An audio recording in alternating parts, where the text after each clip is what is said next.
Hello my dear friends, and welcome to Fireside Mysteries. I'm Edward, your host. You may know me from Warm Pages. Before we begin, I'd love to hear from you. What's the weather like where you are tonight? And do you have a little evening ritual that helps you unwind? Share it with us. I truly enjoy reading your comments. And don't forget to subscribe. Now settle in.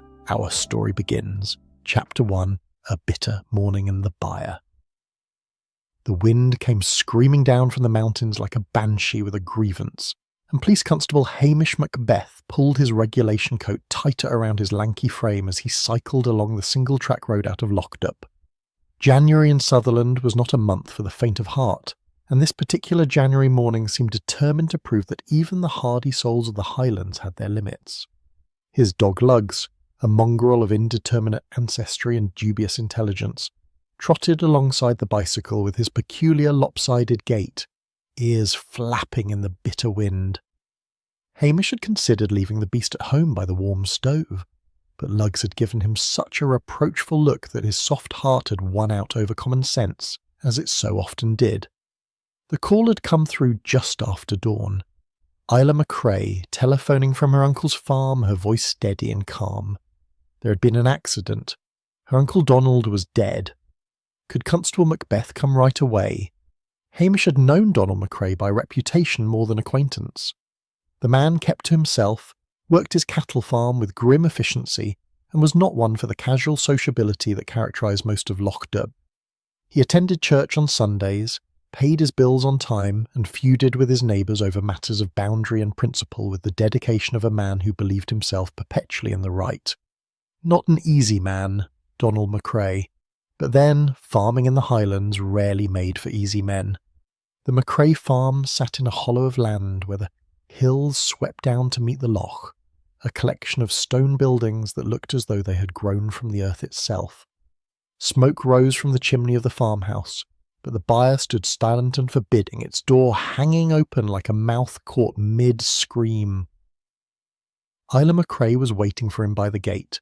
A sturdy woman in her late 30s with her dark hair pulled back severely, and her face composed into lines of patient sorrow. She wore Wellington boots and a wax jacket over her work clothes, and her hands, Hamish noticed, were perfectly steady. "Constable Macbeth," she said, her voice carrying the soft Highland lilt that never quite disappeared, no matter how long one lived away from the glens. "Thank you for coming so quickly. I am afraid my uncle has had a terrible fall." Hamish dismounted and leaned his bicycle against the fence. Lugs immediately began investigating a particularly interesting patch of frozen mud. "When did this happen, Miss McCrae?" "I found him just after 6 this morning," she said, leading him toward the byre with brisk, practical steps. "I always do the morning feeding while Uncle Donald checks the fences, but he wasn't in the house for his tea, so I went looking. He must have gone up to the loft for hay and lost his footing." The byre was dark after the pale morning light, and it took Hamish's eyes a moment to adjust. The smell of cattle and hay and old stone filled his nostrils, familiar and somehow comforting despite the circumstances. The cows shifted in their stalls, their breath making clouds in the frigid air. Donald McCrae lay at the foot of the ladder that led to the hayloft above, his body twisted at an angle that left no doubt he was dead. His neck was clearly broken, his weathered face turned to one side, eyes half open and already glazing. He wore his usual work clothes, sturdy boots and canvas trousers, a thick jumper beneath a worn jacket. Hamish knelt beside the body, careful not to disturb anything. Donald McCrae had been a big man, solid and broad-shouldered, the kind of build that came from a lifetime of hard physical labour. He would have been in his late 60s, Hamish reckoned, with iron-grey hair and hands scarred from decades of work. "You didn't move him?" Hamish asked. "No," Ida said from behind him. "I could see there was nothing to be done. I checked for a pulse, of course, but he was already cold. I covered him with my jacket and telephoned you straight away." Hamish looked up at the ladder. It was old but sturdy, the rungs worn smooth by years of use. The loft above was half full of hay, and he could see where bales had recently been moved. "Did your uncle often work alone up there?" "He preferred it," Isla said, and there was something in her tone, the faintest edge of resignation. Uncle Donald was not a man who liked assistance. He said I fussed too much, that he had been climbing that ladder since before I was born and didn't need a nursemaid now. She said it without bitterness, simply stating fact, and Hamish found himself studying her more carefully. Isla McCrae had lived with her uncle for 15 years, ever since her own parents had died in a car crash down south. She managed much of the farm work by all accounts, though Donald had kept the final say in all decisions. A lonely life, perhaps, for a woman who might have married and had a home of her own. But then duty ran deep in Highland families, and blood took care of blood. "I'll need to call Dr. Dalrymple," Hamish said, rising to his feet, "and I'll have to ask you some questions, just for the record." "Of course," Isla said. She moved to stroke the nose of the nearest cow, her movements gentle and practiced. Poor Uncle Donald. He was always so stubborn, so sure he knew best.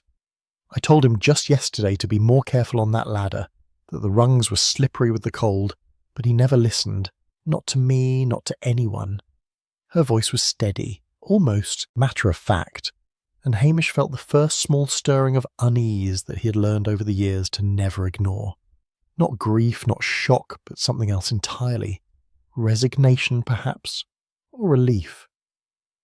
He looked again at Donald McCrae's body, at the precise angle of the fall, at the placement of the hands. An accident, almost certainly. A tragic but unremarkable end for a man who had lived his life in the harsh beauty of the Highlands. And yet, Hamish Macbeth had not survived as the lone constable of Lochdoub by ignoring his instincts, and his instincts were telling him now, in the cold darkness of the byre with the wind howling outside, that something about this morning was not quite right. He pulled out his mobile phone to call Dr. Dalrymple, and Luggs, who had finished his investigation of the farmyard, came to sit beside him with a soft whine, as if the dog too sensed that all was not as it should be in the McCrae byre. Chapter 2. An Accident That Doesn't Sit Right. Dr. Jennifer Dalrymple arrived in her sensible Land Rover 40 minutes later, looking as though she had dressed in a hurry. Her normally tidy hair was escaping from its clip, and she carried her medical bag in one hand and a thermos of what Hamish suspected was very strong coffee in the other. "Hamish," she said briskly, nodding to him as she stepped into the byre. "What have we got?" "Donald McCrae," Hamish said, gesturing to the body. "His niece found him this morning at the foot of the ladder. Looks like a fall from the loft." Dalrymple set down her thermos and bag, then knelt beside the body with the practised efficiency of someone who had seen death in all its varieties. She was a good doctor, Hamish thought, not given to dramatics or unnecessary speculation. She examined Donald McCrae with thorough professionalism while Hamish stood back and watched, his hands in his pockets. Isla had gone back to the farmhouse at Hamish's suggestion, ostensibly to make tea, though, truthfully, he had wanted her out of the way while the doctor worked. Luggs had followed her, drawn by the promise of biscuits and warmth. "Broken neck," Dr. Dalrymple said after several minutes. "Death would have been instantaneous, no signs of a struggle, no defensive wounds on the hands." She paused, frowning. Though there is something odd. Hamish's interest sharpened. "Oh, I?" "Bruising here," she said, pointing to marks on Donald's upper arms. "Fresh, probably from within the last day or so. The pattern is consistent with someone gripping him hard, fingers digging in. You can see the individual marks. Could he have gotten those working on the farm?" "Possibly," Dr. Dalrymple said, sitting back on her heels. "But I've seen Donald McCrae over the years for various farm-related injuries. He was careful with his cattle, knew how to handle them. These look more like human hands to me." She glanced up at Hamish. "I'm not saying it wasn't an accident, mind you, but there are questions here." Hamish nodded slowly. Questions indeed. While Dr. Dalrymple completed her examination and arranged for the body to be taken to the mortuary in Strathbane, Hamish walked slowly around the byre, his sharp hazel eyes taking in every detail. It was a habit he had developed over years of police work, this careful observation, and it had served him well more times than he could count. The ladder stood where it always had, secured to the edge of the loft. Hamish climbed it carefully, testing each rung. They were solid enough, worn smooth but not dangerously so. The loft itself was half filled with hay bales, neatly stacked, and he could see where several had been recently moved to the edge, ready to be thrown down to the stalls below. But something nagged at him. If Donald had been moving bales, wouldn't there be more scattered about? The loft was too tidy, too orderly, and when Hamish looked down at the floor below, he saw that the hay around Donald's body was suspiciously undisturbed. If the man had been carrying a bale when he fell, surely it would have tumbled down with him. He descended the ladder and examined the ground more closely. There, near the base, were scuff marks in the dirt floor, boot prints overlapping and confused, as though there had been some sort of scuffle or sudden movement. And just beyond them, a lantern hung on a hook with unnatural precision, its handle perfectly centred, its base clean and of dust. Donald McCrae, Hamish knew from his brief acquaintance with the man's reputation, was not known for tidiness.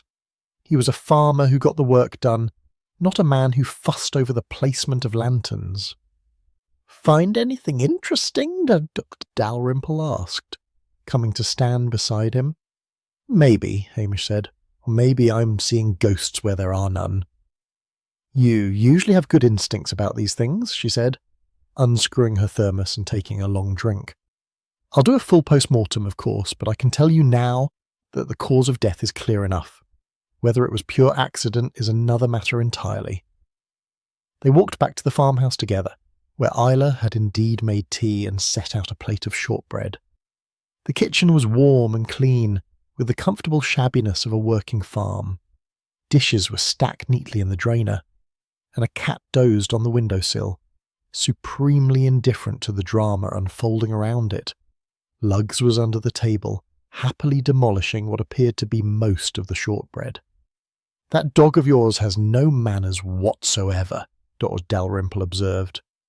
"Aye, but he has charm," Hamish said mildly, accepting a cup of tea from Isla. "Miss McCrae, I'll need to ask you a few more questions." "Of course." Isla sat down at the table, her hands wrapped around her own teacup.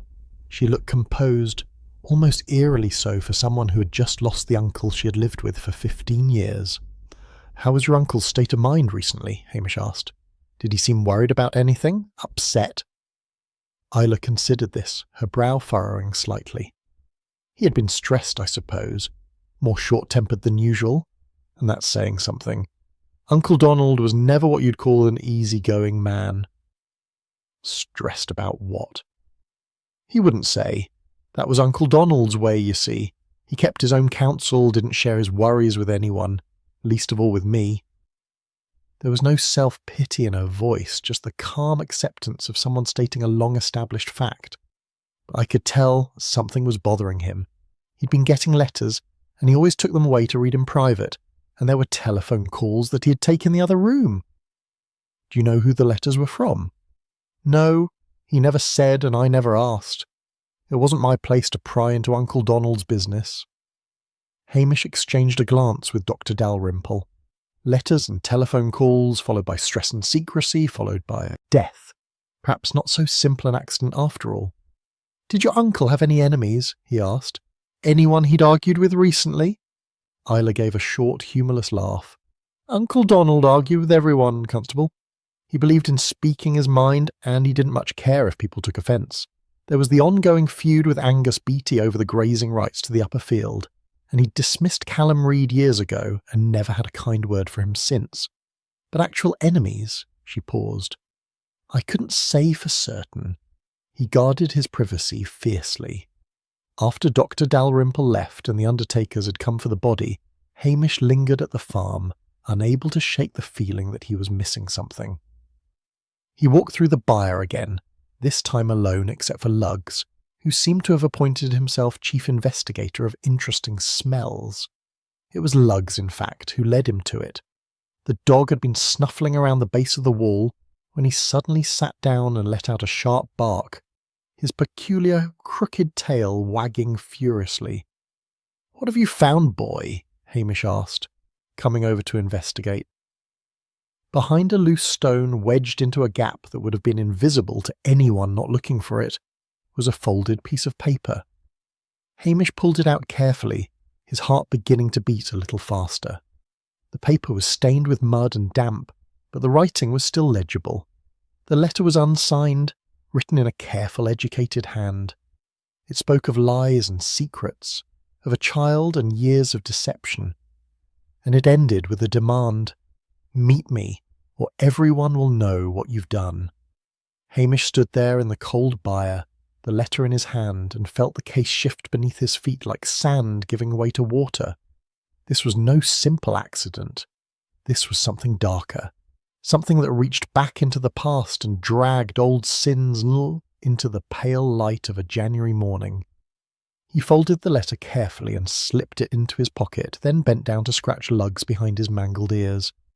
"Good dog," he said softly. "Very good dog indeed." Outside, the wind had picked up again, rattling the byre door and sending dead leaves skittering across the frozen ground. Somewhere in the distance, a crow called out, harsh and mournful, and Hamish Macbeth stood in the gathering dusk and wondered what secrets Donald MacRae had died to protect. Chapter 3. The Letter in the Byre. The Loch-Derb gossip mill, Hamish reflected as he walked into the village the next morning, operated with the efficiency of a well-oiled machine and the speed of a bullet train. By the time he had cycled the 2 miles from the MacRae farm back to the police station the previous evening, half the village had already heard about Donald's death. By this morning, the other half had not only heard but formed strong opinions about it.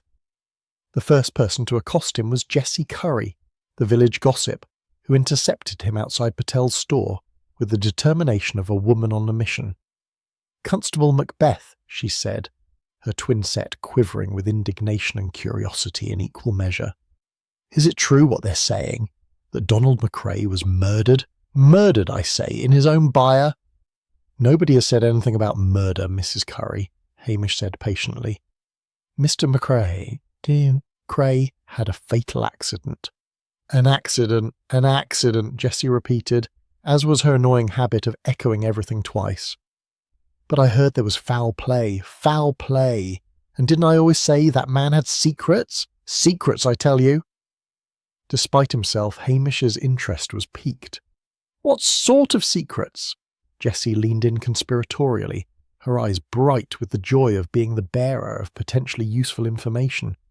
"Years ago it must have been, 15 years or more, there was talk there was! Someone from Inverness came asking questions about Donald MacRae, and not long after Donald went to Inverness himself with an envelope full of money, or so my cousin's husband's sister said, and she worked at the bank then." "Hush money?" Hamish asked. "Well, I couldn't say for certain, Jessie said, which meant she absolutely believed it was hush money, and had probably been telling everyone as much for the past 15 years. But it was all very suspicious indeed, and Donald was never the same after that, more closed off than ever, if you can believe it." Hamish thanked her and continued on his way, his mind turning over this new information. Hush money paid 15 years ago, and now a threatening letter speaking of lies and a child. The pieces were beginning to form a pattern, though what picture they would ultimately create remained to be seen. He found Archie MacLean down at the harbour, working on his fishing boat with the unhurried competence of a man who had spent his entire life at sea. Archie was one of the few people in Loch-Derb who could claim to have actually liked Donald MacRae, or at least tolerated him better than most. "Terrible business about Donald," Archie said, not looking up from the net he was mending, "though I can't say I'm entirely surprised. Man was getting on in years, and he never was one to admit his limitations." "When did you last see him?" Hamish asked, leaning against the harbour wall. "Must have been a week ago. Maybe 10 days, Archie said, his gnarled fingers working the net with practised ease. He came down to ask about the tides, wanted to know when the spring tides would be at their highest. Said something about needing to move some equipment from the lower field before it flooded. How did he seem to you?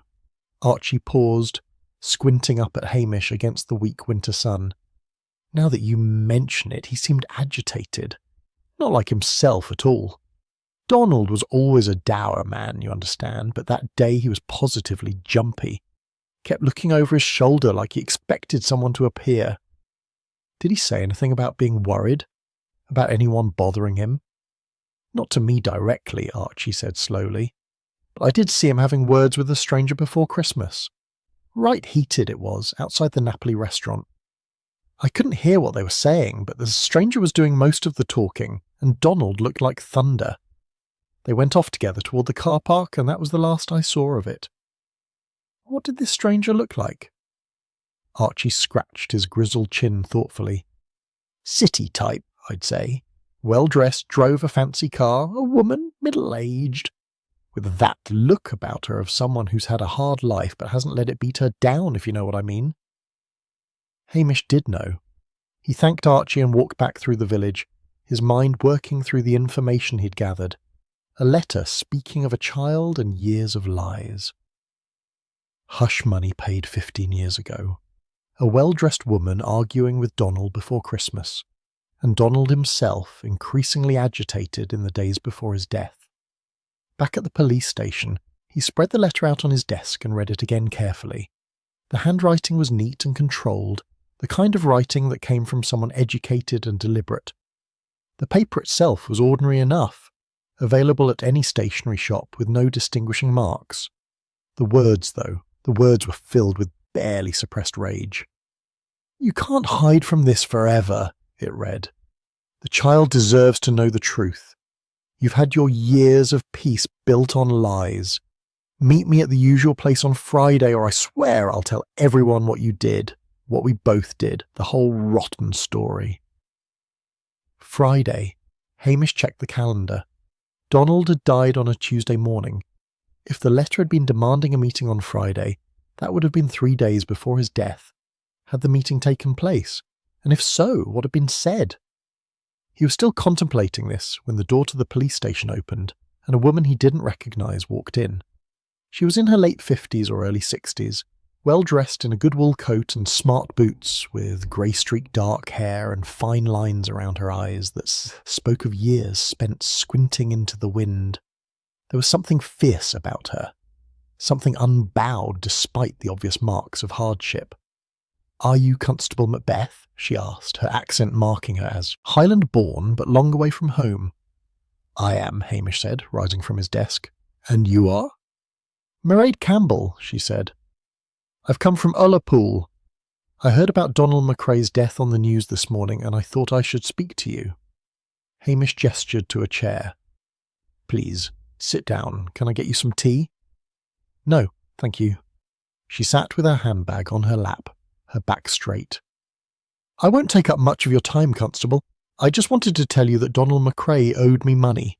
Quite a lot of money as it happens, and I've been trying to get it from him for months." "What kind of money?" "Old debts," Mairead said, her mouth tightening. "From years ago, when we both worked in Edinburgh.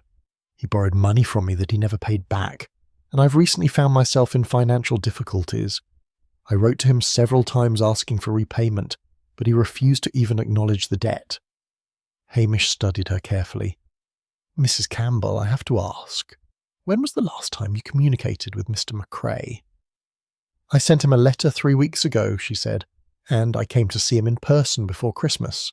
We had a row about it, quite a public one, I'm afraid, outside that Italian restaurant in the village. He told me to leave him alone or he'd call the police." She met Hamish's eyes steadily. "I can see what you're thinking, Constable, but I didn't kill him. I wanted my money, yes, but I'm not a murderer." "Did you write to him again after that meeting?" "No. What would have been the point?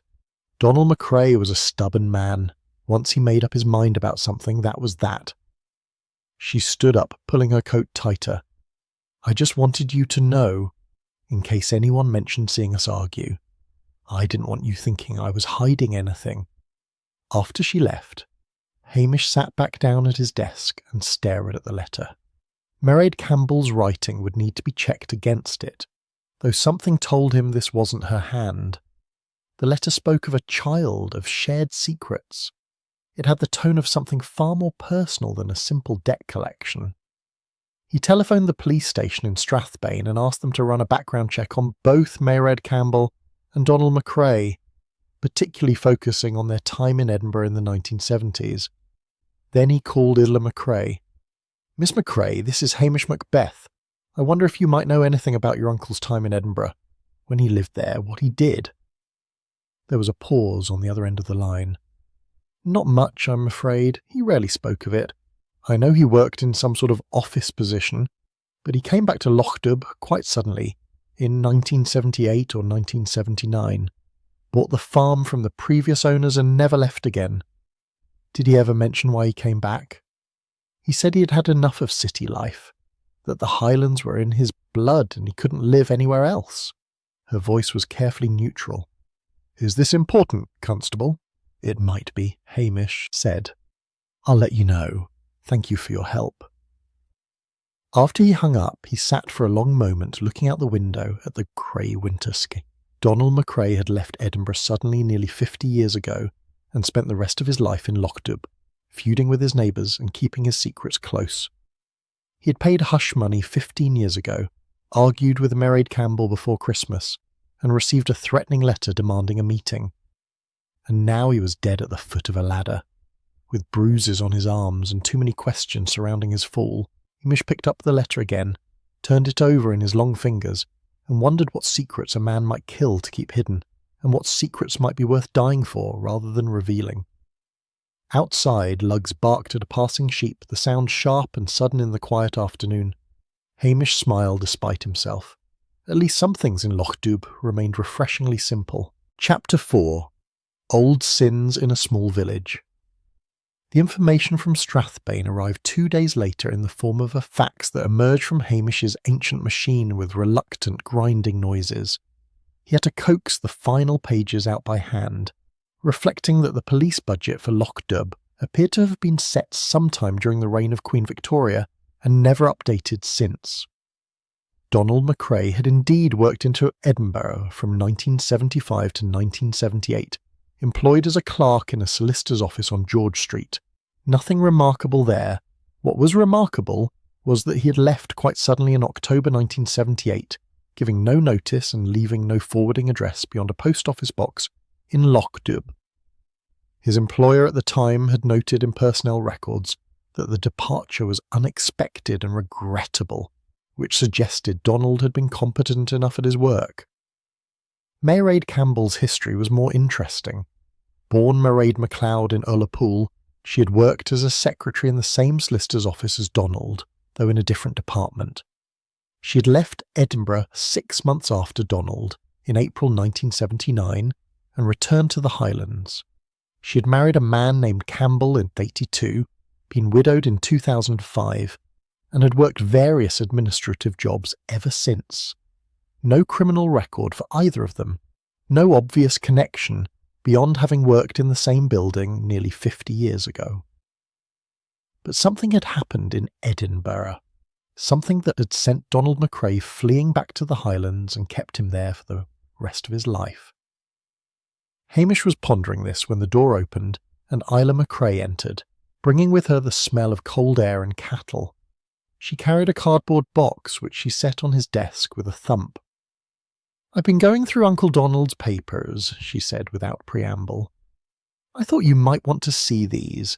Some of them seem to relate to his time in Edinburgh." "That's very helpful of you, Miss MacRae," Hamish said, genuinely surprised. Most relatives he dealt with in the course of investigations were decidedly less cooperative. "I want to know what happened to him," Isla said simply. "If there's something in his past that led to his death, then I want to know about it. He was family constable, and despite his faults, he took me in when I had nowhere else to go. I owe him the truth, at least." After she left, Hamish spent the afternoon sorting through the box. Most of it was mundane, old receipts, farm records, veterinary bills going back decades. Donald MacRae had been a meticulous record keeper, even if he hadn't been particularly organised about it. But tucked at the bottom, wrapped in an old newspaper from 1979, was a bundle of letters. They were addressed to Donald at his Edinburgh lodgings, written in a woman's hand that Hamish didn't recognise. He read through them carefully, feeling like an intruder into someone's private grief. The letters were from a woman named Helen, never giving her surname, and they painted a picture of a brief romance conducted largely in secret. She wrote of stolen moments, of hopes for the future, a love declared in the careful language of someone afraid to fully commit the emotion to paper. The final letter, dated September 1978, was different in tone, desperate, pleading. "You can't just abandon me," it read. "Not now, not after everything. I need you to do the right thing, Donald. Our child deserves better than this. I deserve better than this. Please, I'm begging you, don't make me face this alone." Hamish sat back in his chair and stared at the ceiling. A child? The letter in the Buyer had mentioned a child. Was this Helen the mother? And if so, where was she now? Where was the child? He was still mulling this over when Detective Chief Inspector Blair telephoned from Strathbane, his voice thick with the effects of what sounded like a substantial lunch. "Macbeth," Blair bellowed down the line. "What's all this nonsense about suspicious circumstances in a farm accident? Dr. Dalrymple seems to think you're turning a simple case of an old man falling off a ladder into some sort of murder mystery." "There are questions that need answering, sir," Hamish said mildly. He had long ago learned that the best way to deal with Blair was to remain calm and pleasant, which infuriated the man no end. "Questions. Always questions with you, Macbeth. Can't you just accept that sometimes an accident is an accident? File your report and be done with it." "There was a threatening letter, sir, and bruising on the victim's arms consistent with a struggle." This gave Blair pause. "What kind of threatening letter?" Hamish read it out, and he could hear Blair's breathing change on the other end of the line. For all his bluster and fondness for drink, Blair was still a detective, and even he couldn't ignore evidence like this. "Right," Blair said finally. "Well, keep me informed. But don't go making a circus out of this, Macbeth. Last thing we need is the press crawling all over Lochdoub asking questions about murdered farmers." After Blair rang off, Hamish pulled on his coat and walked through the village to the Napoli, Lochdoub's Italian restaurant, which was run with passionate inefficiency by a Glaswegian named Willie Lamont, who had convinced himself he was the reincarnation of a Tuscan chef. "Hamish!" Willie cried when he entered. "Just in time for the lunch special. I've made a beautiful osso buco, though I had to substitute lamb for veal because the butcher in Strathbane is a Philistine who wouldn't know real veal if it bit him on the—" "I'm actually here about Donald McCrae," Hamish interrupted gently. "Archie McLean said he saw Donald arguing with a woman outside your restaurant before Christmas. Do you remember seeing anything?" Willie's face grew serious. He wiped his hands on his apron, leaving streaks of tomato sauce that would have horrified any actual Italian chef. "Aye, I remember. It was a Wednesday. Evening must have been about 3 weeks before Christmas. Donald never came to the restaurant, you understand, said my cooking was too fancy for an honest man. But that night he was standing outside arguing with this well-dressed woman. She was doing most of the talking, and Donald looked like he wanted the ground to swallow him whole. Could you hear what they were saying? Bits and pieces. She was saying something about it being time to face up to things, that she'd kept silent long enough. And Donald, he said something about her having no right to come here, that the past was dead and buried and should stay that way. Willie paused. Then she said something that made him go white as a sheet. She said, "She has a right to know who she really is." And Donald, he grabbed her arm quite rough-like and told her to mind her own business. Hamish felt the pieces clicking into place. What happened then? They walked off together toward the car park. I didn't see them after that. Willie looked troubled. "You don't think that woman killed him, do you?" "I don't know what to think yet," Hamish admitted. "Thank you, Willie. You've been very helpful." He walked back to the police station through the gathering dusk, his mind turning over everything he'd learned. A child, born in Edinburgh in 78 or early 1979. A woman named Helen who had pleaded with Donald not to abandon her, her aide Campbell, who had worked in the same office and who claimed Donald owed her money. And 15 years ago, hush money paid to someone in Inverness. The child would be in their mid-40s now, old enough to have learned the truth about their birth, old enough to come asking questions or demanding answers. Back at the station, Hamish spread out all his notes and stared at them, willing the pattern to emerge. Luggs wandered over and laid his head on Hamish's knee, offering wordless sympathy. "It's all about the child." "Oh, so," Hamish said aloud, scratching the dog's ears absently. "Everything comes back to that. But who is the child? And what happened that was so terrible Donald spent 50 years hiding from it?" Outside, the first stars were beginning to appear in the cold Highland sky. Somewhere out there, Hamish knew, was someone who held the key to this mystery. Someone who had written that letter. Someone who had been desperate enough, angry enough, to threaten a man who had spent half a century guarding his secrets, and perhaps desperate enough to kill when those secrets threatened to come to light.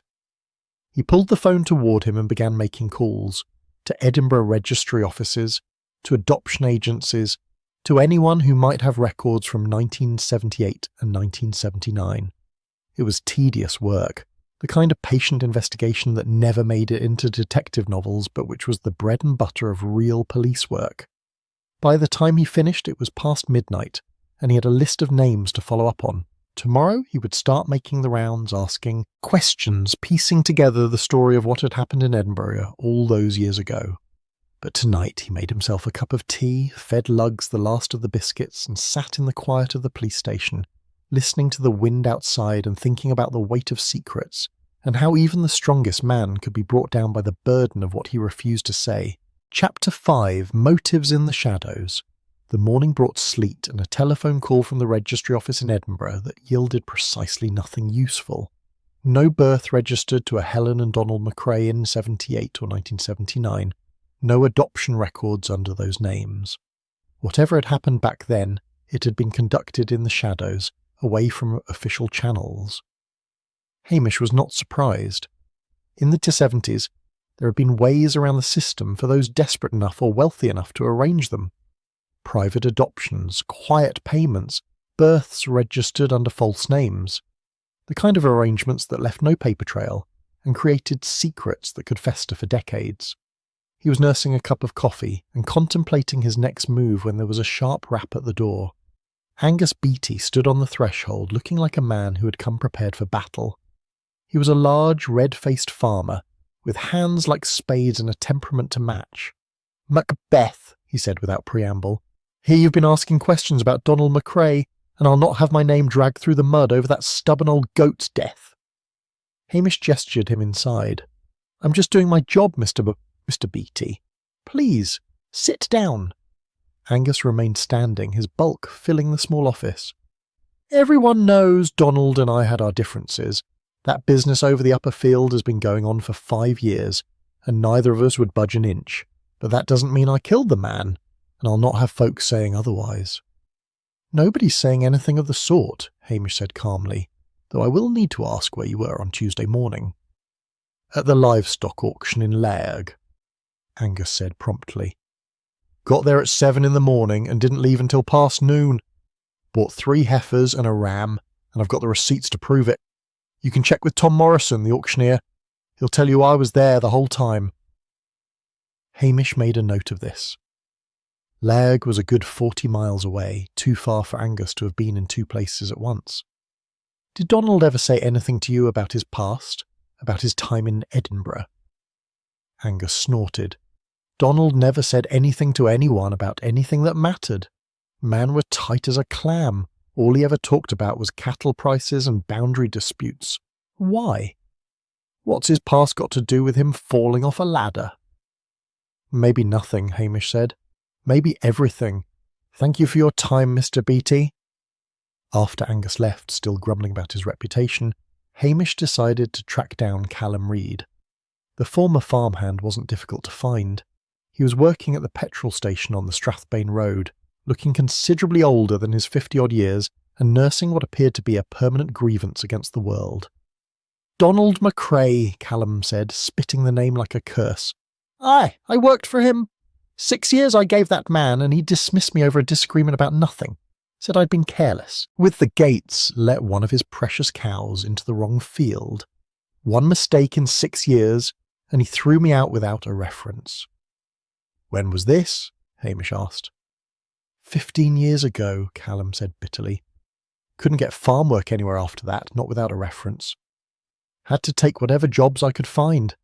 Ended up here, pumping petrol and checking oil for tourists who can't even be bothered to say thank you. 15 years.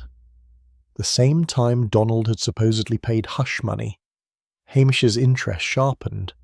"Did you know anything about Donald's personal life? Any visitors he had, letters he received?" He didn't confide in the likes of me, Callum said. But I remember there was a woman came to see him once, not long before he sacked me. Drove up in a fancy car, stayed for about an hour. Donald was in a foul mood for days after. Wouldn't talk about it, just got meaner and more short-tempered. What did this woman look like? Callum shrugged. Middle-aged, well-dressed, dark hair. That's all I remember. It was 15 years ago, for God's sake. Where were you on Tuesday morning? Here, working the early shift. I open up at 6 and I was here until 2 in the afternoon. My boss can confirm it, and so can about a dozen customers. Callum's face twisted. Look, I'll not pretend I didn't hate Donald McRae. He ruined my life near enough. But I didn't kill him. What would be the point? Revenge doesn't pay the bills. Back in Loch Dubh, Hamish found himself walking toward the McRae farm almost without conscious decision. The place had an abandoned feel to it now, the byre where Donald had died standing silent and reproachful. Ela had gone to stay with a cousin in Brora for a few days, she had told him, unable to bear being alone in the house just yet. He let himself into the farmhouse with the key Ela had given him, Lugs padding along behind with his usual ungainly enthusiasm. The kitchen was tidy. Dishes washed and put away. No signs of disturbance. A home waiting for its owner to return, not knowing he never would. Hamish moved through the rooms methodically. Donald's bedroom was Spartan, the bed neatly made, clothes hung with military precision in the wardrobe. A man of habits and routines, Donald McRae, a man who valued order and control. Ela's room was at the other end of the hall, smaller but more personal. Photographs on the dresser showed a younger Isla with a couple of Hamish assumed were her parents, lost in that car crash all those years ago. Books on the shelves, mostly agricultural manuals and a few novels. A life lived quietly in service to her uncle's farm. He was about to leave when something caught his eye. A box on the top shelf of her wardrobe just visible behind a stack of blankets. Hamish hesitated, conscience warring with curiosity, then reached for it. Inside were more photographs, these older and more faded. A young woman holding a baby, her face turned away from the camera. A man who might have been Donald, much younger, standing stiffly beside a woman in a hospital gown, and underneath a birth certificate yellowed with age. The certificate was for a baby girl born in Edinburgh in March 1979. Mother's name, Helen Margaret Douglas. Father's name, Donald James McRae. The child's name had been left blank. Hamish sat down heavily on Istella's bed, the certificate in his hands, and felt the final pieces sliding into place. Helen Douglas, not just Helen, and the child born in March 1979 would now be 46 years old, the same age as Isla McRae. He sat there for a long moment, the implications spreading out before him like ripples on a loch. Isla, who had supposedly lost her parents in a car crash and come to live with her uncle. Isla, who had been so helpful, so cooperative, so eager to assist with the investigation. Isla, who had never known the truth of her birth. Or had she? The letter in the byre spoke of a child who deserved to know the truth, who had a right to know who she really was. If Isla had discovered this certificate, if she had learned that Donald was not just her uncle, but her father, that her entire life had been built on a lie. Hamish thought of the bruises on Donald's arms, of the scuffed earth at the base of the ladder, of Isla's calm composure when she'd found him dead. Too calm, perhaps. The kind of calm that came not from shock, but from having already processed the grief, already made peace with what had happened, or what she had done. He carefully photographed the certificate with his phone and replaced everything exactly as he'd found it. Outside, the sleet had turned to proper rain, drumming against the windows with relentless insistence. Lugs whined softly, sensing his master's troubled thoughts. "Come on, boy," Hamish said quietly. "We've work to do." But as he locked up the farmhouse and headed back to the village through the rain, he found himself hoping he was wrong, hoping that Isla McRae was exactly what she appeared to be, a grieving woman who had lost the only family she had left. Because if he was right, if his suspicions were correct, then he was about to destroy what little piece she had left. And that thought sat heavy on his conscience as he cycled back through the downpour, the rain mixing with something that might have been tears on his weathered Highland face. Justice was necessary, he knew, but that didn't mean it came without cost. Chapter 6: False Trails and Family Ties. Hamish spent the next morning verifying alibis with the thoroughness that had kept him out of the detective inspector position he so desperately wanted to avoid. Angus Beattie's story checked out perfectly. Tom Morrison at the Lairg auction remembered him well, and the timestamps on his receipts proved he couldn't have been anywhere near the McRae farm when Donald died. Callum Reed's alibi was equally solid. The petrol station had CCTV footage showing him serving customers from 6 in the morning onward, his bitter face appearing again and again as he pumped fuel and cleaned windscreens with the mechanical movements of a man who had long since given up on life offering him anything better, which left Mairead Campbell and Isla McRae herself. Mairead had taken a room at the Tommel Castle Hotel, and Hamish found her in the dining room eating a solitary breakfast and reading the Strathbane Gazette. She looked up when he approached, her expression wary but not hostile. "Constable Macbeth," she said, "have you come to arrest me?" "Should I?" Hamish asked mildly, pulling out a chair without waiting for an invitation. A ghost of a smile crossed her face. "No, but I imagine I'm at the top of your suspect list. Woman with a grievance against the victim, public argument witnessed by half the village, no alibi for the morning in question." "You don't have an alibi?"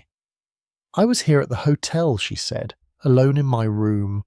I checked in the night before, planning to confront Donald again the next day. I didn't sleep well, so I was awake early.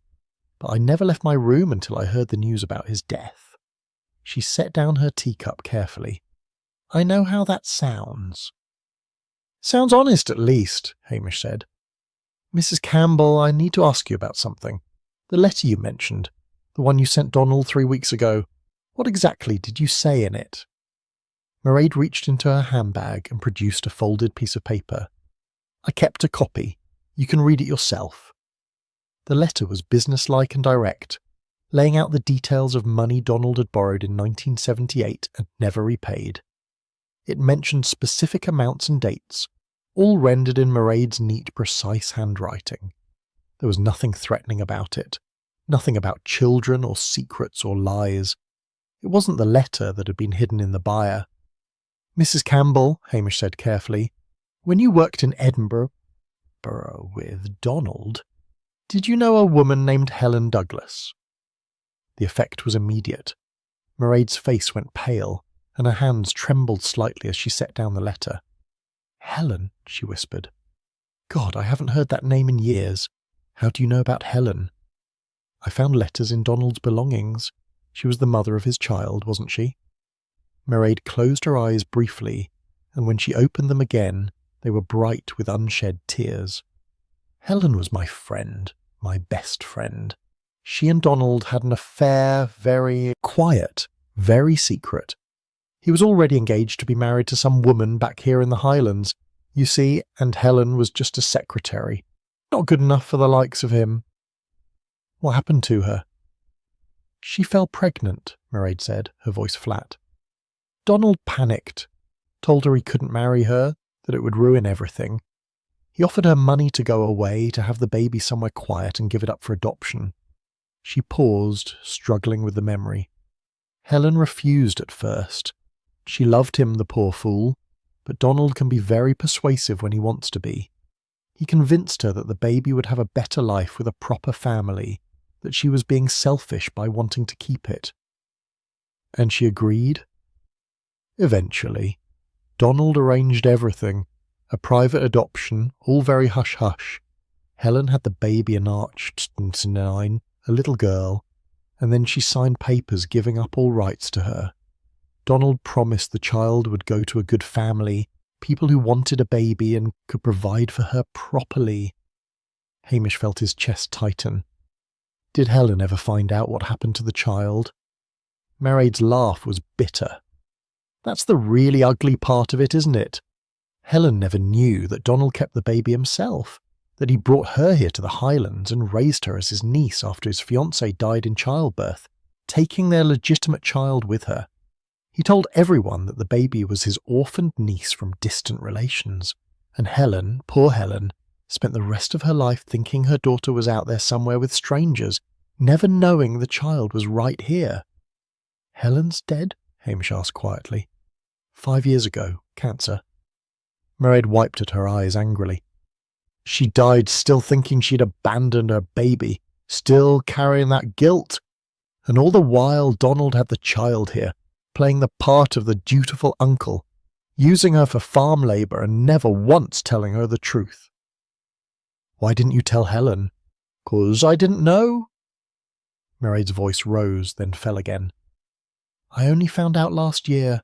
I was going through some old papers after my house was broken into, checking to see if anything was missing, and I found letters Helen had written me years ago, things she'd told me in confidence, and I started putting the pieces together. The timing of Donald leaving Edinburgh, the sudden appearance of this orphaned niece, it all fit. So you came to confront him."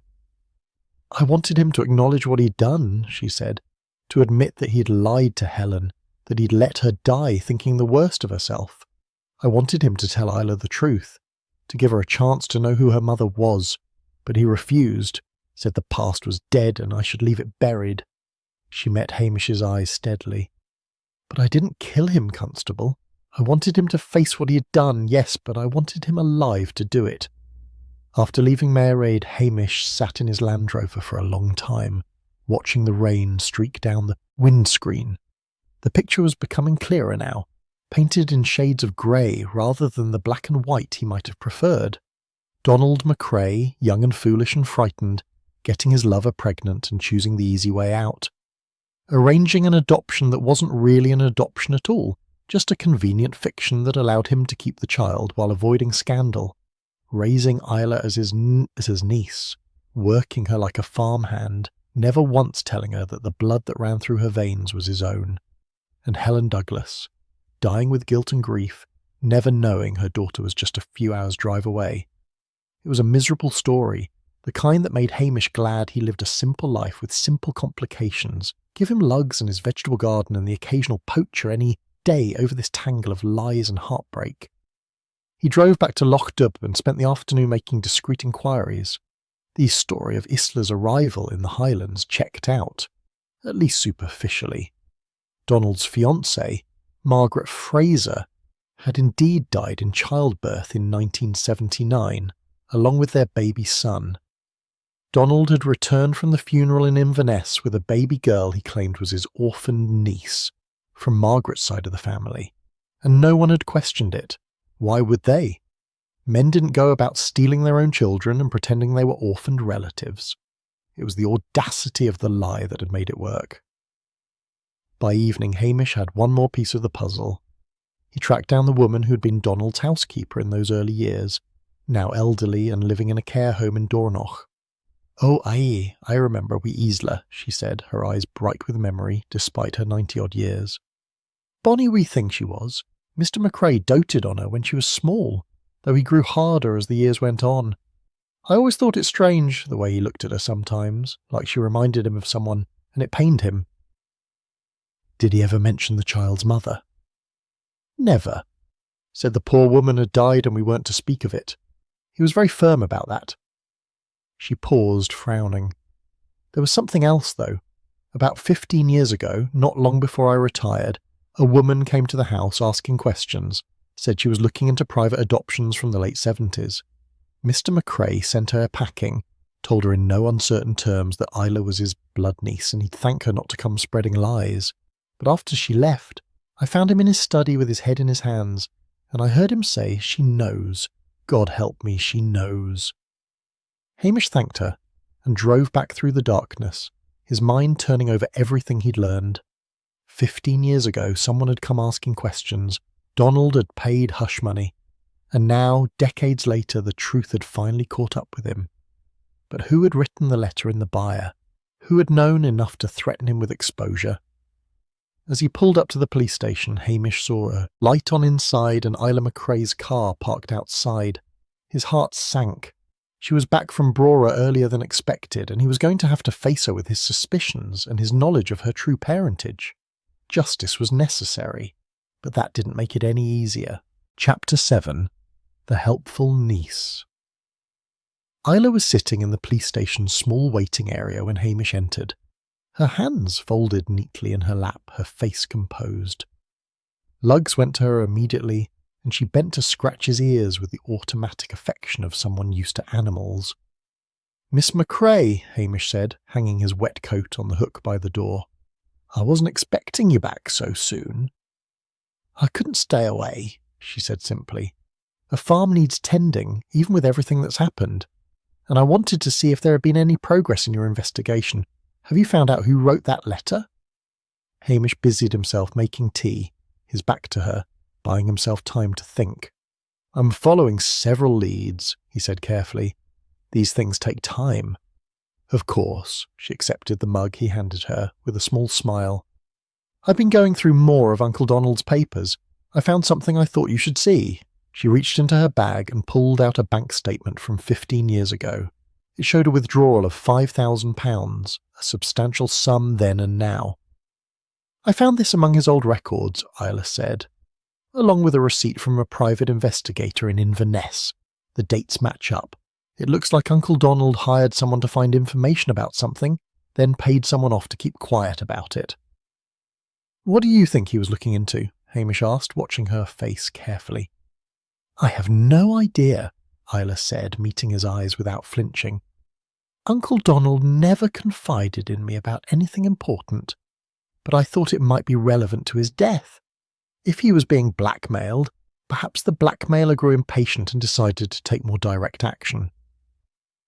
It was all very reasonable, very helpful, too helpful perhaps. Hamish thought of the birth certificate hidden in her wardrobe, of the careful way she was steering the investigation away from herself and toward the idea of an outside blackmailer. "Did you know your uncle ever worked in Edinburgh?" he asked, changing tack. Something flickered across her face, too quick to read. "Yes, he mentioned it once or twice, said he had tried city life and hated it. Why?" "Just gathering background information," Hamish said. "Tell me, Miss McCrae, do you know anything about your own parents? You said they died in a car crash when you were young." "I was just a baby," she said. "I don't remember them at all. Uncle Donald raised me as his own. He was all the family I ever had." "And he never talked about your mother, what she was like?" "No," her voice was flat. "He said it was too painful that I should let the past rest. And I did. I was grateful to have a roof over my head and food on the table. I didn't ask questions." After she left, Hamish sat at his desk and stared at the bank statement she'd given him. It was real enough. He'd verified that with a phone call to the bank. Donald had indeed withdrawn £5,000 15 years ago, right around the time someone had come asking questions about private adoptions. But something about Isla's presentation of it bothered him. She was being too cooperative, too eager to provide evidence that pointed away from herself. And the timing of her return from Brora, just when Hamish was getting close to the truth, felt less like coincidence and more like careful monitoring of the investigation. He needed to know for certain whether Isla had discovered the truth about her parentage, and there was only one way to find out. The next morning, Hamish drove to Inverness and spent several hours in the archives of the Highland Register Office, going through adoption records with the patience of a man who knew that important truths often lay buried in tedious paperwork. What he found confirmed his suspicions. There was no official adoption record for Isla McCrae, no paperwork showing a legal transfer of custody from any relative to Donald McCrae. She had simply appeared in Donald's household in 1979, a baby with no legal existence beyond a birth certificate that named Donald as her father. But there was something else. 3 months ago, someone had requested a copy of that same birth certificate. The request had come from Isla McCrae herself. Hamish sat back in his chair and felt the final pieces slot into place. Isla had discovered the truth. She had learned that Donald wasn't her uncle, but her father, that her entire life had been built on a lie. And she had confronted him about it. That was what the letter in the Buyer had been about. Not blackmail from an outsider, but a daughter demanding the truth from her father. He drove back to Loch Dubh, through the afternoon light, his mind working through the implications. If Isla had written the letter herself, had demanded that Donald meet her and confess publicly, what had happened when he refused? Had she pushed him in a moment of rage, or had it been more calculated than that? He found her at the farm mucking out the byre where her father had died. She looked up when he entered, pitchfork in hand, and Hamish saw something shift in her expression. Recognition, perhaps, the knowledge that the game was up. "You know," she said. It wasn't a question. "Aye," Hamish said quietly. "I know." She set down the pitchfork and walked over to one of the hay bales. Sitting down heavily, for a long moment neither of them spoke. "I found the birth certificate in June," she said finally. "I was looking for insurance papers and came across a box Uncle Donald had hidden away. My birth certificate. Helen Margaret Douglas and Donald James McCrae. My real parents." "How did you feel when you found it?" "Shocked. Angry, betrayed." She laughed, a sound without humour. "All my life I thought I was the orphaned niece, the poor relation he'd taken in out of duty. And all along I was his daughter, his flesh and blood, and he'd never once told me, never once looked at me and said, 'You're mine.'" "So you confronted him?" "Not right away. First I did research. I found out about Helen, about how she died thinking she'd abandoned me. I found out about the private investigator 15 years ago who'd come asking questions, and how Uncle Donald had paid him off to keep quiet." Her hands clenched into fists. "He'd had so many chances to tell me the truth, but he chose lies every single time." "When did you write the letter?" She met his eyes then, and Hamish saw something crumble in her expression. "How did you know?" "The handwriting," he said gently. "I compared it to the documents you'd given me. And there was something else. You were too helpful, too eager to guide the investigation in certain directions. Someone with nothing to hide doesn't work that hard to appear cooperative." Isla was silent for a long moment. "I wrote it 3 weeks ago.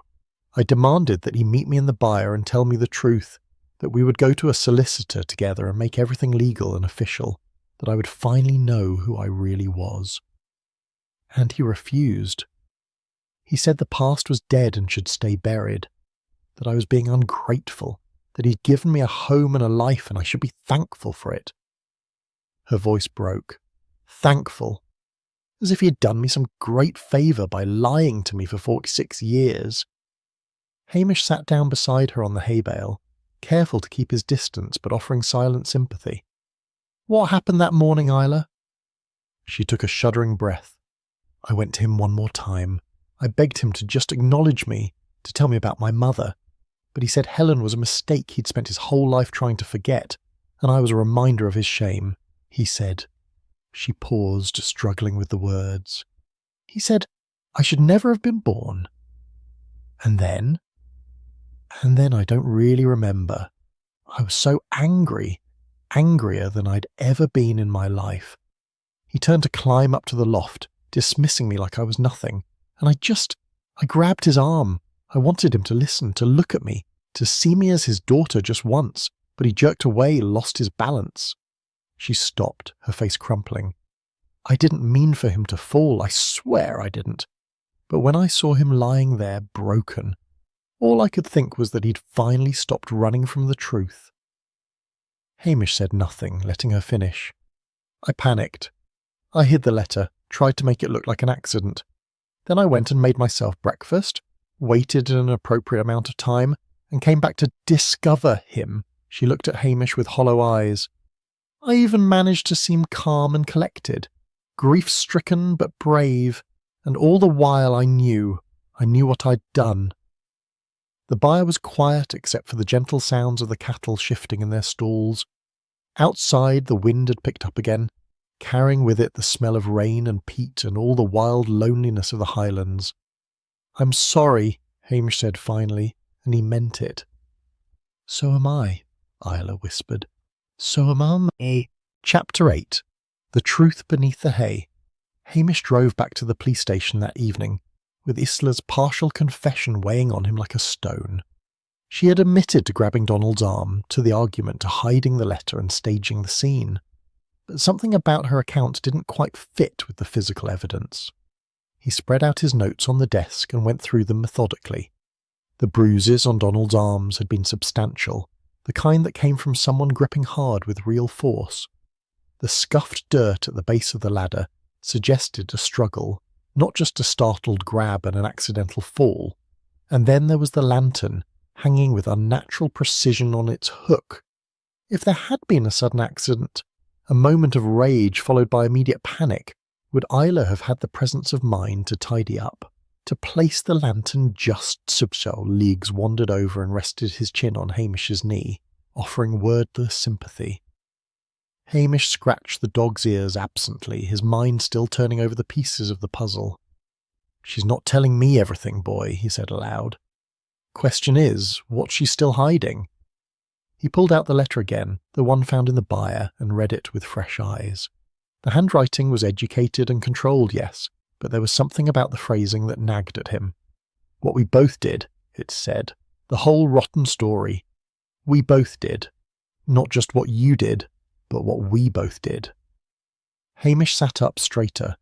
If Isla had only recently discovered the truth about her parentage, how would she have known what Helen's role in the adoption had been? How would she have known about the lies told on both sides? Unless she had spoken to someone who knew the whole story, someone like Mairead Campbell. He telephoned the Tommel Castle Hotel, but Mairead had checked out that morning. The receptionist gave him a forwarding address in Ullapool, and Hamish made a note to follow up, but first he needed to talk to Isla again. He found her the next morning at the farm, sitting in the kitchen with a cup of tea gone cold in front of her. She looked as though she hadn't slept, her face drawn and pale, her eyes red-rimmed. "I've been expecting you," she said when he walked in. "I couldn't sleep last night, thinking about what I told you, about what I didn't tell you." "Why don't you tell me now?" Hamish said gently. Pulling out a chair across from her, Isla wrapped her hands around the cold teacup as if seeking warmth from it. "When I found the birth certificate, I didn't know what to do. I was angry, yes, but I was also confused. I needed to understand what had really happened, why Uncle Donald had kept me but pretended I was someone else." "So you did research?" "I found Helen's death notice in the archives. It mentioned she had been survived by a friend, Mairead Campbell of Ullapool. I tracked Mairead down and went to see her in September." Isla's voice was barely above a whisper. "She told me everything. About the affair, about how Donald had convinced Helen to give me up, about how Helen had died thinking she'd abandoned me." "That must have been hard to hear." "It broke something inside me," Isla said. "To know that my mother had loved me, had wanted to keep me, but that Donald had manipulated her into giving me away. And then he'd kept me anyway, raised me as his shameful secret. I'd spent my whole life trying to be good enough, trying to earn his approval, and all along I'd been his daughter, his blood, and he'd treated me like an obligation." "Is that when you decided to confront him?" "Mairead and I talked about it. She wanted justice for Helen, wanted Donald to acknowledge what he'd done. She suggested I write to him first, demanding he tell the truth. She said if he refused, she'd go public with the story herself." Hamish felt a chill run down his spine. "Mairead suggested you write the letter." "She even helped me word it," Isla said. "We met several times, talked about what we would say, how we would make him understand that he couldn't hide from this anymore. She was so kind, so understanding. She said Helen would have wanted me to know the truth, that I deserved to know who I really was." "What did the letter say exactly? I need you to remember." Isla closed her eyes, reciting from memory. "You can't hide from this forever. The child deserves to know the truth. You've had your years of peace built on lies. Meet me at the usual place on Friday, or I swear I'll tell everyone what you did, what we both did. The whole rotten story." The usual place. Hamish's mind raced. What usual place? Where did you meet your uncle to discuss farm business? Nowhere in particular. We just talked in the house or the byre, wherever we happened to be. I never thought about that phrase at the time. I just copied what Mairead suggested. But Mairead and Donald would have had a usual place, Hamish thought. Somewhere they had met before, 15 years ago, when she had first come asking questions about the adoption. "What happened on Friday?" he asked. "Did Donald meet you?" "No, he never responded to the letter at all. I thought maybe he hadn't found it, or maybe he was just ignoring it, hoping it would go away. I waited all day Friday, but he said nothing, acted like everything was normal." She paused, her hands trembling. "That's when I knew he would never acknowledge me, that he'd take his secrets to the grave rather than admit the truth." "So you confronted him on Tuesday morning?" "I went to the byre early, before the morning feeding. I told him I knew everything, that I'd found the birth certificate, that I'd spoken to Mairead. And do you know what he said?" Her voice cracked. "He said, 'That meddling woman should have left well enough alone. This is what comes of digging up the past.'" "Not that meddling daughter," Hamish said softly. "He said that woman." Isla looked up, confusion in her eyes. "What?" But Hamish was already on his feet, his mind racing through the implications. Donald hadn't been angry at Isla for discovering the truth. He'd been angry at Mairead for telling her, which meant he knew Mairead was involved.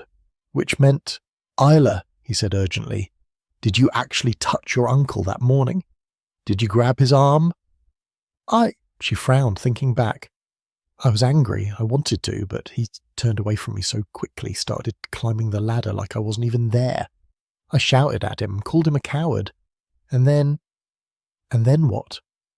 "And then someone else came into the byre," Isla said, slowly, the memory clearly struggling to surface. "I turned, and there was Mairead. She'd come through the back entrance, the one that leads from the upper field. She said, 'Donald, we need to talk.' And Uncle Donald, he looked terrified, more scared than I'd ever seen him." Hamish felt his pulse quicken. "What happened next?" "I don't know. Mairead told me to leave, said she needed to speak to Donald alone, that she'd make him see sense, and I was so upset, so overwhelmed, that I just left. I went back to the house, made breakfast like you do when you can't think of anything else to do, and then I went back to the byre about an hour later and found him dead." "You didn't see what happened?" "No." Isla looked stricken. "Oh, God! You think Mairead killed him? But she seemed so kind, so understanding. She said she just wanted justice for Helen." Hamish was already pulling out his phone. "What kind of car does Mairead drive?" "A silver Toyota." "Why?" He was dialing the station in Strathbane even as he moved toward the door. "Because Angus Beattie told me he saw a silver car parked on the track leading to the upper field early Tuesday morning. He thought it was someone lost, but it must have been Mairead." The pieces were falling into place with sickening clarity. Mairead nurturing Utla's anger and resentment, encouraging her to confront Donald. Mairead suggesting the wording of a letter that would bring Donald to a specific place at a specific time. Mairead, who had claimed to want acknowledgement for Helen, but who might have wanted something else entirely. Revenge.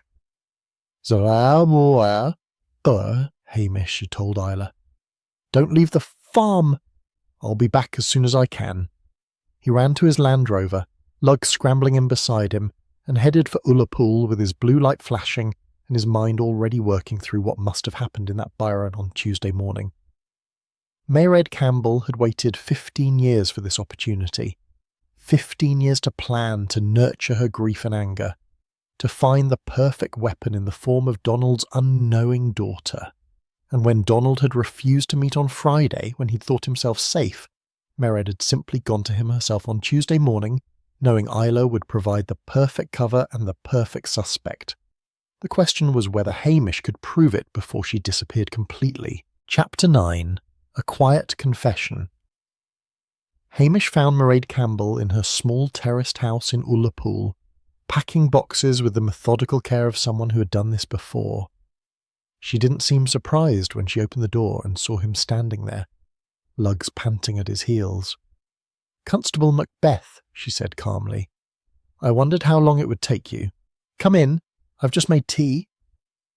The sitting room was already half dismantled, photographs taken down from the walls, books stacked in cardboard boxes. On the mantelpiece sat a framed picture of a young woman with dark hair and kind eyes. Helen, Hamish assumed, the friend Mairead claimed to have loved. "Going somewhere, Mrs. Campbell?" Hamish asked, accepting the tea she offered with the ingrained Highland courtesy that never quite left him, even when arresting someone for murder. "I was thinking Spain," she said, settling into an armchair with her own cup.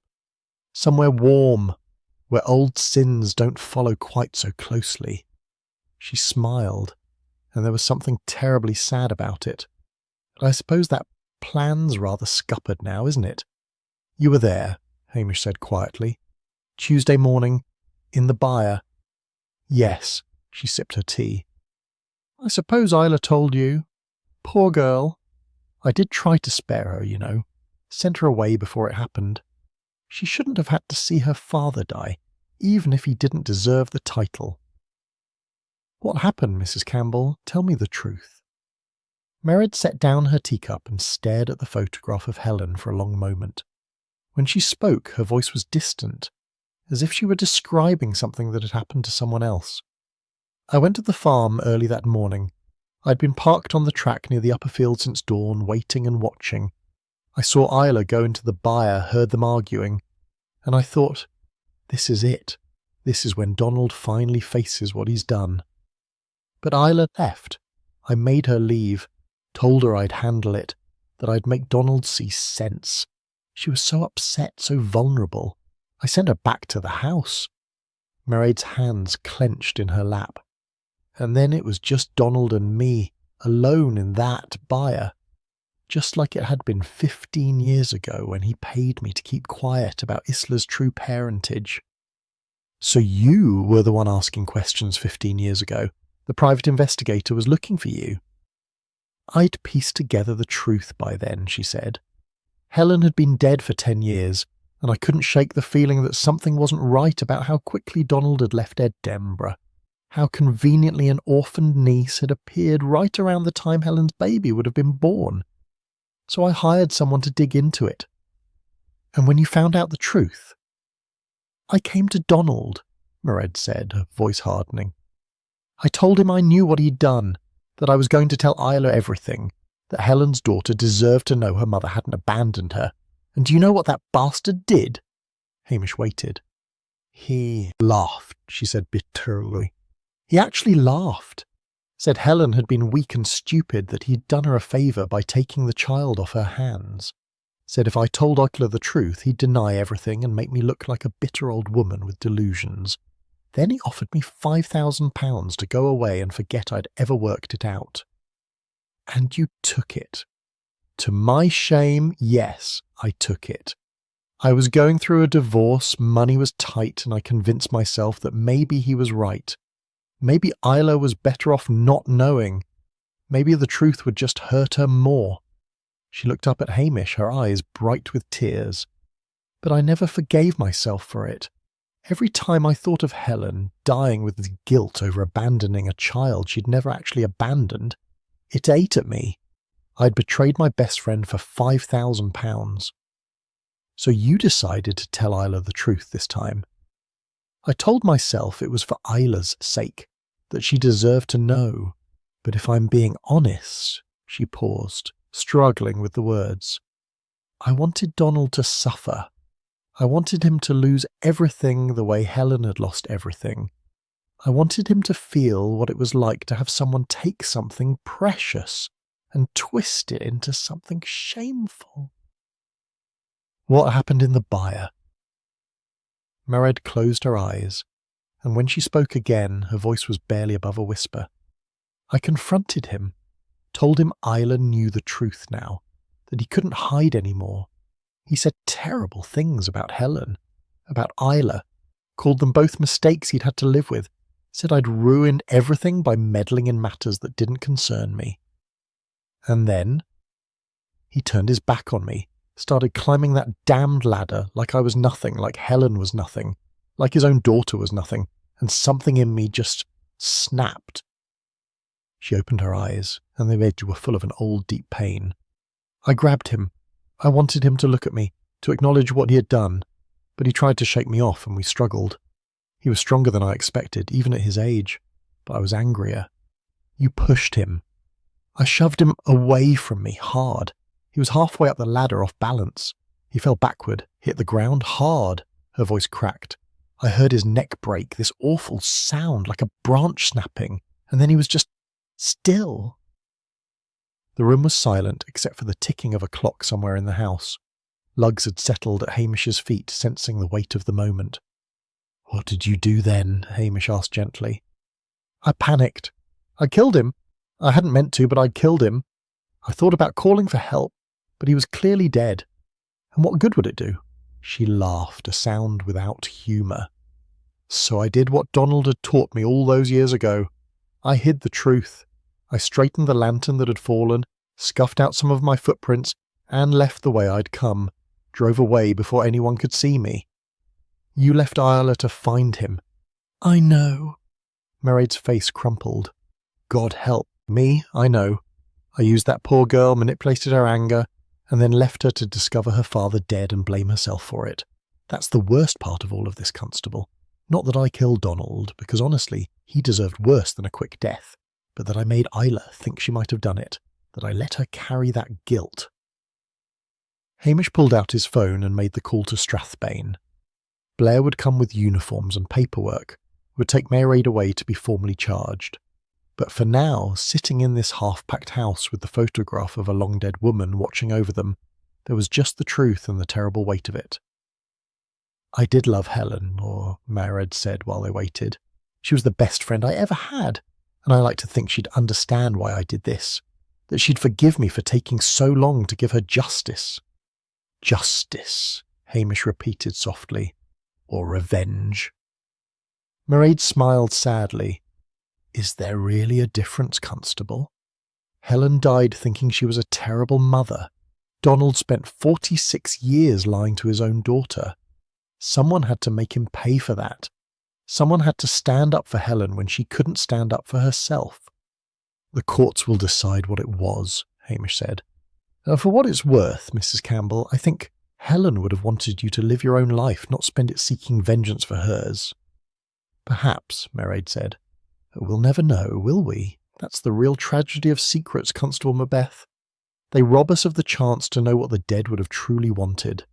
We're left to guess and hope and make our terrible choices in the dark.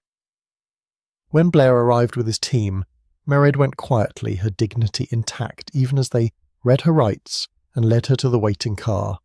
She paused at the door and looked back at Hamish. Tell Eitler I'm sorry, she said.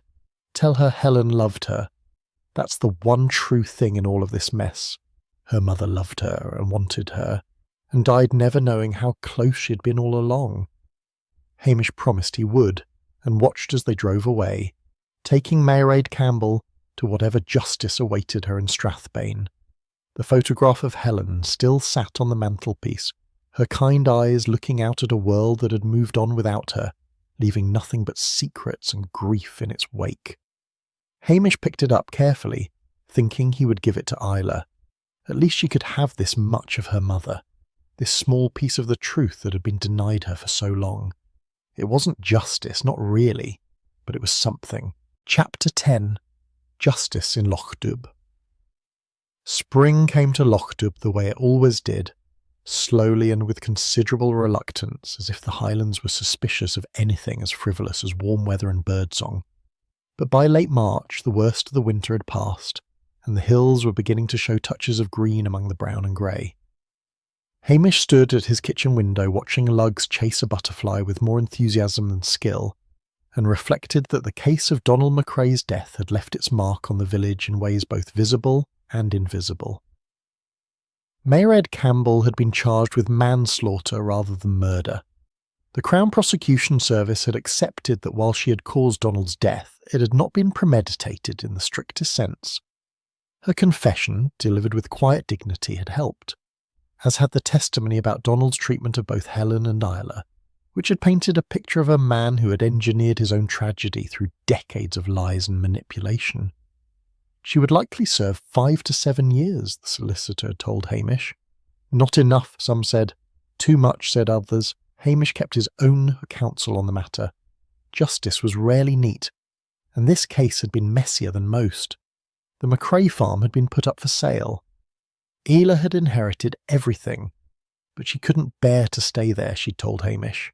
Too many ghosts, too many years of lies soaked into the very stones of the place.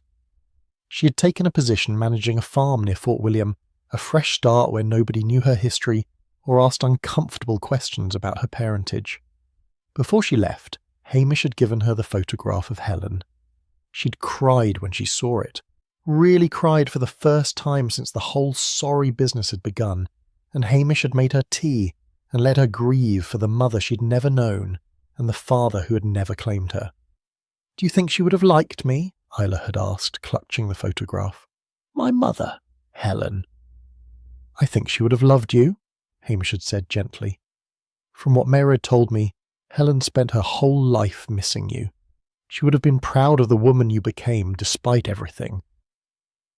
Isla had left Lochdoub on a grey Tuesday morning, driving away with all her possessions packed in the back of her car and Hamish's phone number tucked safely in her purse. "In case you ever need someone to talk to," he had said, "or just to let me know you're doing all right." She'd promised to keep in touch, and Hamish believed she would. Some people kept their promises. The village gossip mill, naturally, had worked overtime on the whole affair. Jessie Curry had dined out for weeks on her story about having always suspected Donald Macrae of dark secrets, conveniently forgetting that she'd said the same thing about half the population of Lochdoub at one time or another. A tragic tale. Tragic, she'd said to anyone who would listen. That poor girl, raised by her own father and never knowing it. Never knowing. And that dreadful woman from Ullapool pretending to be a friend while plotting murder. Murder, I say. The nuances of manslaughter versus murder were lost on Jessie, as nuance generally was. Archie McLean had been more philosophical about it. "Strange business," he'd said to Hamish one afternoon at the harbour. "Man spends his whole life hiding from the truth, and in the end, the truth hunts him down anyway. Makes you think." "Aye," Hamish had agreed, "that it does." Even Dr. Dalrymple had stopped by the station one evening with a bottle of whisky and an observation. "You know what strikes me about this case?" she'd said, pouring them both a generous measure. "Everyone involved thought they were doing the right thing. Donald thought he was protecting his reputation and giving his daughter a home.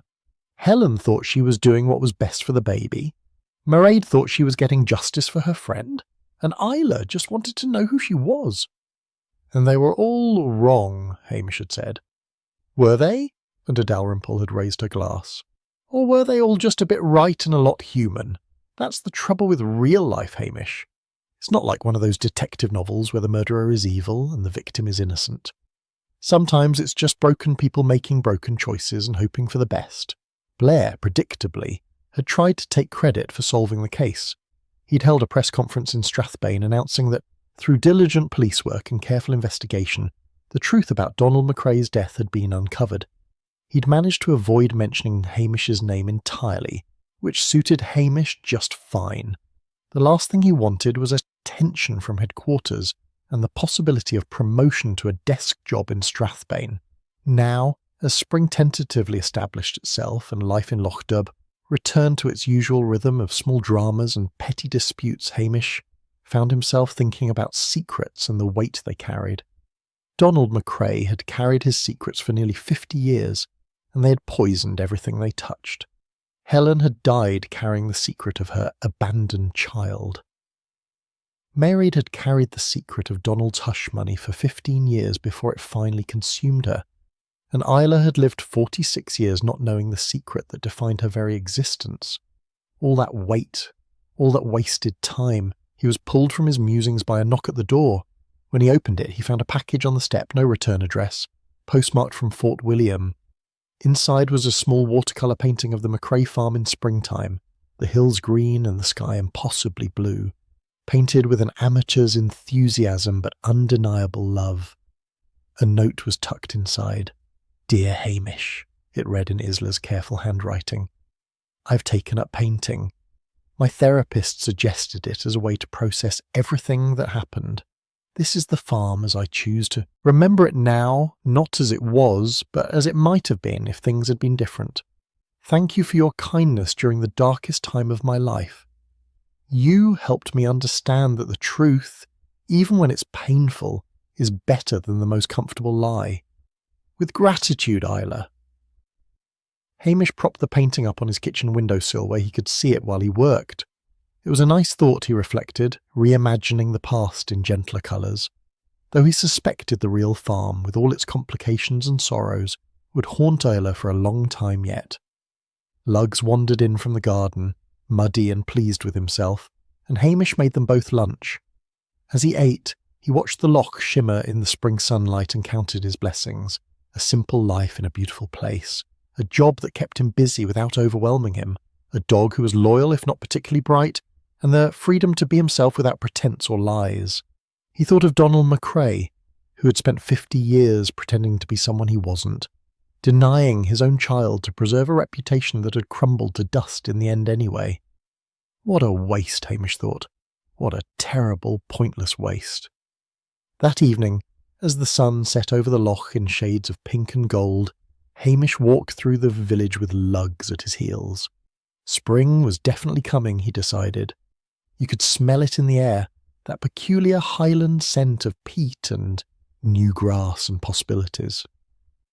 He passed the Napoli, where Willie Lamont was arguing with the supplier about the proper way to make pesto. He passed the general store, where Mr. Patel was rearranging his window display with the meticulous care of an artist. He passed the church, where the Reverend was practising his sermon in the empty sanctuary, his voice carrying faintly through the open door. Ordinary life in an ordinary Highland village, with all its small joys and petty irritations and quiet contentments. As he walked back to the police station in the gathering dusk, Hamish thought about what Dr. Dalrymple had said. The trouble with real life was that it wasn't like detective novels. There were no neat endings, no perfect resolutions, just people muddling through as best they could, making mistakes and trying to do better, carrying their secrets and their sorrows, and hoping that somehow, in the end, it would all mean something. Donald McCrae was dead and buried in the Loch cemetery, his grave simple and unmarked save for his name and dates. Helen Douglas had been dead for nearly 20 years, her grave in Edinburgh tended by distant relatives who had never known about the daughter she'd lost.